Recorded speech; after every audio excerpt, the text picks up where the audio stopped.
বাংলাদেশে শিশুদের উপর ধর্ষণ, নির্যাতন ও হত্যার ঘটনা ভয়ঙ্করভাবে বাড়ছে। আইন ও সালিশ কেন্দ্রের তথ্য অনুযায়ী চলতি বছরের 1 জানুয়ারি থেকে 20 মে পর্যন্ত 118 শিশু ধর্ষণের শিকার হয়েছে। ধর্ষণ চেষ্টার শিকার হয়েছে 46 শিশু। ধর্ষণের পর হত্যা করা হয়েছে 14 শিশুকে। এছাড়া জানুয়ারি থেকে এপ্রিল পর্যন্ত বিভিন্ন ঘটনায় 115 শিশু খুন হয়েছে। সবচেয়ে ভয়ঙ্কর বিষয় হলো এসব ঘটনার অনেকগুলোতেই অপরাধী ছিল পরিচিত মানুষ, আত্মীয় বা প্রতিবেশী। লাল সবুজ সোসাইটি এসব সহিংসতার বিরুদ্ধে কঠোর অবস্থান জানাচ্ছে। আমরা স্পষ্টভাবে বলতে চাই, যারা শিশুদের উপর যৌন নির্যাতন ও সহিংসতা করে তারা সমাজের জন্য হুমকি। তাদের কোনো সামাজিক গ্রহণযোগ্যতা থাকতে পারে না।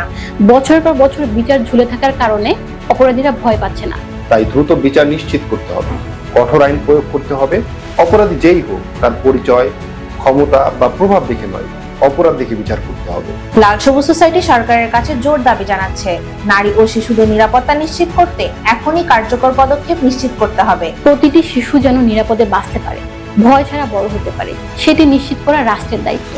আসুন আমরা সবাই শিশুদের সুরক্ষার জন্য একসাথে দাঁড়াই। কারণ একটি শিশুর কান্না পুরো সমাজের ব্যর্থতা, আর একটি শিশুর নিরাপত্তা পুরো দেশের ভবিষ্যৎ।